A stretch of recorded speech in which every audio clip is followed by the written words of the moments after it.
तो चलिए समझते हैं इस वीडियो के अंदर गुड वर्सेस बैड पेरेंटिंग। कई लोग ना ये अपने आप को जज नहीं करना चाहते कि मतलब हाउ विल एनीबडी जज that you are a good parent और you are a bad parent. मतलब एक पेरेंट तो हमेशा गुड ही कंसीडर किया जाता है, क्योंकि intention of the parent is always good. मतलब किसी भी पेरेंट की इंटेंशन मुझे नहीं लगता कि बेकार होगी अपने बच्चे के प्रति। तो इंटेंशन तो हमेशा अच्छी ही है, लेकिन कैसे फिर भी जब हम पेरेंटिंग की बात करते हैं तो गुड और बैड पेरेंटिंग के अंदर हम कैसे डिफरेंशिएट करेंगे? देखो, मैं एक एग्जांपल आपके साथ शेयर कर रहा हूँ कि अगर आपका बच्चा स्कूल से आने के बाद आपके साथ एक एक छोटी से छोटी चीज शेयर कर पा रहे हैं और आप बिना जज किए उसे सुन पा रहे हो, आप उसे रोक नहीं रहे हो, टोक नहीं रहे हो, बस सुन रहे हो, उसकी बात खत्म हो गई, आपने उसे जज नहीं किया और उसके बाद आपके अंदर इतनी सहन शक्ति है कि बाद में 1-2 घंटे बाद आप उसे प्यार से समझा पाओ, तो आप एक अच्छे पेरेंट हो, क्योंकि आपका रिश्ता ऐसा है कि वहां पे कुछ भी बच्चा छुपा नहीं रहा है।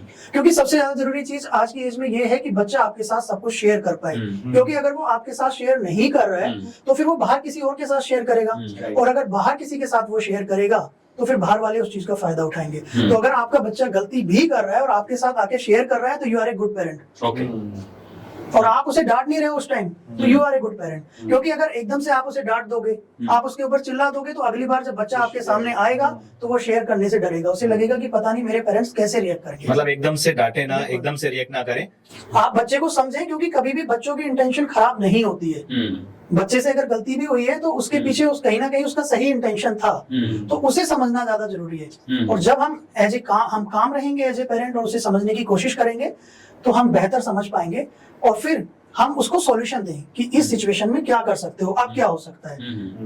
बहुत अच्छा। यहाँ पर एक सवाल ये आता है निकलकर कि जो आज गुड है वो पहले कहीं ना कहीं बैड था, और जो पहले बैड था वो आज की पेरेंटिंग में गुड होता जा रहा है। तो आज की पेरेंटिंग और जो पहले की पेरेंटिंग हुआ करती थी, क्योंकि पहले तो यही हुआ करता था कि बच्चा अगर डरेगा, हमारा कहना मानेगा, तभी हम एक अच्छे पिता होंगे और हम उसको कंट्रोल कर पाएंगे। लेकिन आपने जैसे कहा कि बच्चे की हमें सुननी चाहिए, वो हमें शेयर करे, तो आज बिल्कुल अलग हो रहा है। तो पहले की पेरेंटिंग में और अभी की पेरेंटिंग में आपके हिसाब से क्या डिफरेंस है? देखो, मैं सबसे पहले ये बताना चाहूंगा कि आज के टाइम में पेरेंटिंग सीखना क्यों ज्यादा जरूरी है और 30 साल पहले जरूरी नहीं था। I completely agree with it. और मैं दोनों चीजों को अलग अलग डिफाइन करूंगा कि ऐसा क्यों मैंने बोला है। देखो, आज के टाइम में बच्चों का सबसे बड़ा दुश्मन है जंक फूड। जब बच्चे जंक फूड खाते हैं, जंक फूड बहुत ही इजीली अवेलेबल है। बच्चा घर से निकलेगा, किसी भी शॉप पे जाएगा, चिप्स मिलेंगे, कुरकुरे मिलेंगे, चॉकलेट्स मिलेगा, कुछ भी मिलेगा, बर्गर मिलेगा, पिज्जा मिलेगा, मोबाइल में स्विगी जोमेटो है, बच्चा तुरंत ऑर्डर कर लेगा, आएगा वो खा लेगा,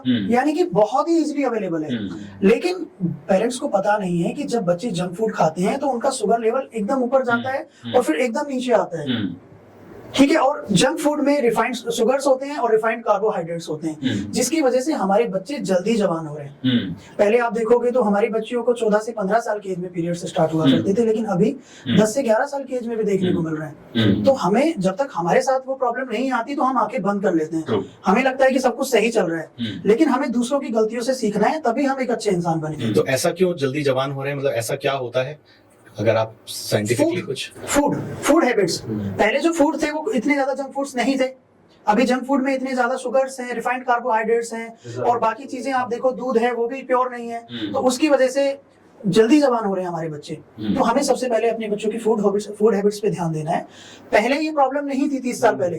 30 साल पहले ना जोमेटो था, ना स्विगी था, हम लोग घर का खाना खाया करते थे, फ्रेश हमें दूध मिला करता था और फ्रेश दही मिला करती थी। लेकिन आज सब कुछ मिलावटी आ रहा है, तो हमें ये बहुत ध्यान रखना है कि हमें अपने बच्चे को क्या खिलाना है और क्या नहीं खिलाना है, क्योंकि बच्चे अवेयर हो रहे हैं। 20 साल बाद जब बच्चा बड़ा होगा, बीमारियां जवान हो रही हैं। 20 साल बाद अगर बच्चे को बीपी हो गया, डायबिटीज हो गया, तो वो आपसे क्वेश्चन करेगा कि आपने मेरा ध्यान क्यों नहीं रखा।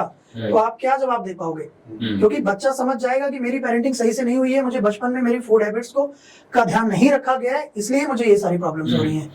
लेकिन कई बार पेरेंट्स ये भी कह देते हैं, हम क्या करें, बच्चा जिद करता है तो देनी पड़ती है। और इसको एक कहीं ना कहीं उस इमोशनल एंगल भी आता है लोगों का कि भाई हम अपने बच्चे की हर ख्वाहिश पूरी करना चाहते हैं, हमारी तो नहीं हुई। मैं पहले इसे कंप्लीट कर लेता हूँ। सेकंड चीज जो है आज के टाइम में सबसे ज्यादा जरूरी है वो मोबाइल फोन्स।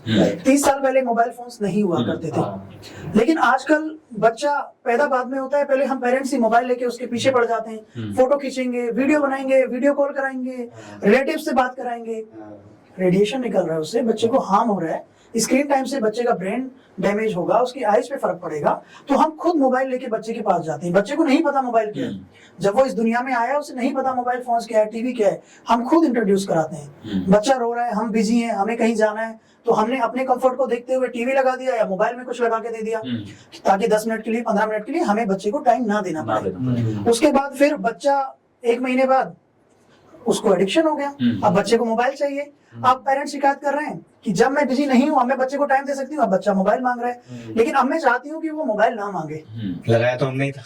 हम अपने कंफर्ट के हिसाब से नहीं कर सकते ना कि जब मैं बिजी हूँ मैंने दे दिया, अब मैं बिजी नहीं हूँ अब मैं नहीं दूंगी या नहीं दूंगा, तो ये पॉसिबल नहीं है। आपको यस और नो क्लियर करके रखना होगा बच्चे को कि ये अलाउड है और ये अलाउड नहीं है। तो क्योंकि जब हम बच्चे को मोबाइल देते हैं तो सिर्फ उसकी आंखों पे ही असर नहीं पड़ता है, ये पार्शियल ट्रू है। जैसा कि मैंने स्टार्टिंग में भी बताया था कि बच्चों का ब्रेन डेवलप होता है 5 साल की एज तक 90%, और जब बच्चा हमारा पैदा होता है उस टाइम उसका ब्रेन सिर्फ 25% डेवलप होता है। राइट। तो वो धीरे धीरे जब ब्रेन डेवलप हो रहा है और उसे स्क्रीन टाइम मिल रहा है तो उसका ब्रेन डेवलप नहीं हो पा रहा है। आजकल बहुत सारी प्रॉब्लम्स आ रही है, स्पीच डिले आ रहा है, बच्चे हाइपर एक्टिव हो जा रहे हैं, उनको अकेले रहना पसंद है, वो भीड़ से डरते हैं, वो मोबाइल की वजह से ही हो रहा है। राइट। तो इन सब चीजों का ध्यान देना जरूरी है। उसके बाद तीसरी चीज है कि पहले घर में कोई ना कोई रहा करता था जो बच्चे को क्वालिटी टाइम दिया करता था, ना वो मोबाइल में बिजी रहा करता था, ना वो टीवी में रहा करता था। मैं पेरेंट्स की बात कर रहा हूँ या दादा दादी की बात कर रहा हूँ, वो पूरा टाइम दिया करते थे बच्चे को, और बच्चे को ज्यादा बॉडी टू बॉडी टच भी मिला करता था। जब हम बच्चे को बॉडी टच देते हैं तो वो कॉन्फिडेंट फील करता है, सिक्योर फील करता है। लेकिन आज के टाइम में हम खुद इतने ज्यादा बिजी हैं, फैमिली छोटी होती चली हुई है, हम लोग 2 BHK 3 BHK के अपार्टमेंट में शिफ्ट हो गए, बच्चा ज्यादा दूर तक देख नहीं पा रहा है, सामने 4 फीट दूर उसे दीवार दिखती है तो उसकी आंखों पे तो फर्क पड़ ही पड़ रहा है। साथ ही साथ जब हम उसे टाइम नहीं दे रहे हैं तो उसे स्क्रीन मिल रहा है, अब स्क्रीन मिल रहा है तो उसका ब्रेन और ज्यादा डैमेज हो रहा है।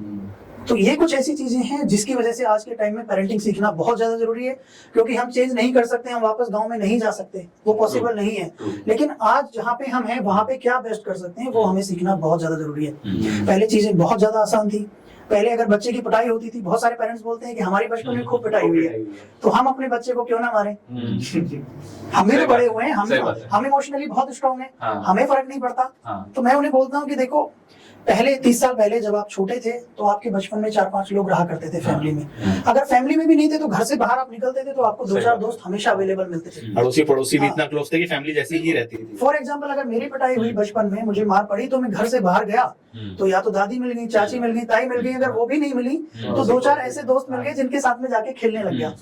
5 मिनट बाद मुझे याद भी नहीं है कि मेरी पिटाई हुई थी, क्योंकि कोई ना कोई है जिसके साथ में जाके खेलने लग गया, या किसी ने मुझे इमोशनल सपोर्ट दिया, किसी ने मुझे गले से लगा लिया, किसी ने मुझे प्यार दिया, मैं सब भूल गया। लेकिन आज जब हम अपने बच्चे की पिटाई करते हैं तो वो कहाँ जाएगा। हम अगर 10th फ्लोर पे रहते हैं, नीचे जाएगा, वहां पे ना उसे कोई खेलने के लिए मिलेगा, ना चाची मिलेंगी, ना ताई मिलेंगी, वो एक कमरे में जाके बैठेगा, इमोशनली वनरेबल सिचुएशन हो जाएगी। वो वहां पे जाके वो सोचेगा कि मुझे कोई प्यार ही नहीं करता है, मुझे कोई समझता ही नहीं है, मैं बहुत अकेला हूँ। फिर वो क्या करेगा, मोबाइल निकालेगा और सोशल मीडिया पे स्टेटस डालेगा कि I am not feeling good, I am feeling bad. फिर वहां पे वो देखेगा थोड़ी देर बाद कि 10 कमेंट आ गए, 10 हार्ट आ गए, 40 लाइक आ गए। फिर वो समझ गया कि यहाँ पे मुझे अपनी फीलिंग शेयर करनी है। समझने वाले लोग कहाँ हैं? सोशल मीडिया पे। फिर अगली बार उसे कुछ प्रॉब्लम होगी तो वो अपने दिल की बात किससे शेयर करेगा? Social media. पेरेंट्स से धीरे धीरे दूर होता चला जाएगा, और जब एक बार बाहर वालों के क्लोज हो जाएगा तो हमारे बच्चों का फायदा वो लोग उठाने लगेंगे। बच्चा हमसे छुपा रहा है, बाहर बता रहा है, बाहर वाले को ये बात पता है, तो वो आगे चल के उस चीज का फायदा उठाएगा ही उठाएगा। क्योंकि पेरेंट्स जो बच्चों के लिए कर सकते हैं कोई नहीं कर सकता, बाहर वाले सिर्फ फायदा उठाते हैं। तो अगर आप चाहते हैं कि आपके बच्चों का कोई और फायदा उठाए तो आप उन्हें मारें, अपने से दूर करें।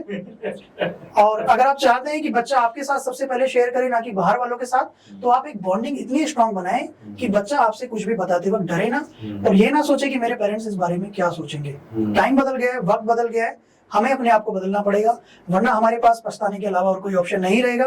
तभी ये होता है कि जब बच्चे 15 साल के होते हैं, 16 साल के होते हैं, पेरेंट्स फिर आके मुझसे बोलते हैं कि सर हमारा बच्चा तो हमसे कुछ बताता ही नहीं है, उसकी लाइफ में क्या चल रहा है हमें उसके दोस्तों से पूछना पड़ता है, उसका सोशल मीडिया देखना पड़ता है, लेकिन इसके पीछे का रूट कोज नहीं समझने की कोशिश करते। वो सारी सब कुछ ब्लेम बच्चे पे ही डाल देते हैं कि बिल्कुल, जब बच्चे को आपकी जरूरत थी, जब बच्चा आपसे टाइम मांग रहा था, जब बच्चा चाह रहा था कि आप उसे समझो, आप उसे प्यार दो, तब आप बहुत ज्यादा बिजी थे, ऑफिस में बिजी थे, समझ आता है। लेकिन मैं सिर्फ ये डिमांड करता हूँ कि आप अपने बच्चे को हर दिन कम से कम 30 मिनट क्वालिटी टाइम दो, उससे ज्यादा नहीं। अगर आपने 30 मिनट दे दिया वो मोर देन इनफ है, वो बहुत है। अब उसमें क्वालिटी टाइम में भी लोग कंफ्यूज हो जाते हैं कि क्वालिटी टाइम का मतलब बच्चे के साथ बैठो, उनसे पूछो कि स्कूल में क्या चल रहा है, टीचर ने क्या पढ़ाया, क्या हुआ आज आपके साथ सारे दिन। तो फिर वो बोलते हैं कि हमने बच्चे के साथ क्वालिटी टाइम स्पेंड किया और रिजल्ट्स नहीं मिल रहे हैं। तो क्वालिटी टाइम का मतलब है कि आप अपने बच्चे के साथ वो करो जो आपके बच्चे को पसंद है। जैसे कि अब आप अपने दोस्तों के साथ टाइम स्पेंड करना क्यों पसंद करते हैं? क्योंकि आपके दोस्त आपके मतलब की बातें करते हैं, आपको मजा आता है उनके साथ, आप दिल खोल के बातें रख सकते हो। बिल्कुल उसी तरीके से आप अपने बच्चे के साथ वो करो जो उसे पसंद है और उसकी एज के अकॉर्डिंग। हर एक एज में क्वालिटी टाइम अलग होता है। 1 साल का बच्चा चाह सकता है कि आप उसे गोद में लेके उसके साथ डांस करो। कोई फेवरेट गाना हो सकता है 1 साल के बच्चे का, उसे प्ले करा के सोते वक्त वो आपको डांस करा सकता है और वो बहुत खुश होगा उस चीज को लेके।